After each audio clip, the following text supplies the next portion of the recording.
just nothing more than a stupid bit of news, and the news that I've read today is in the Daily Mirror.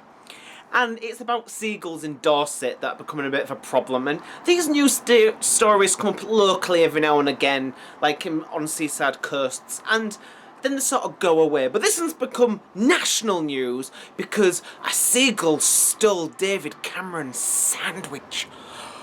How awful is it? Something has to be done.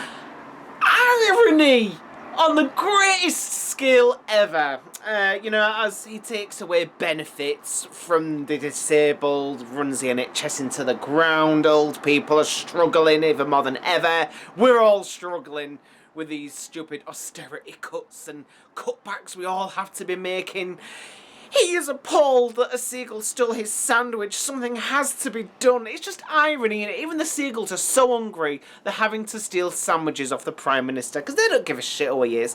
So it would be really nice if the seagulls can do what us humans can't do, and that somewhere near Downing Street they all get into a roof space somewhere and steal all the food from Downing Street, or at the very least just shit all over the house. So that's my news reaction to that story.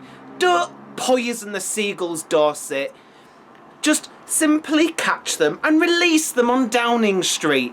That way you get rid of your seagulls, and then a very big point gets made to David Cameron and all the rest of his cronies in Downing Street. Thanks for watching. Please comment, rate and subscribe. Thanks, bye!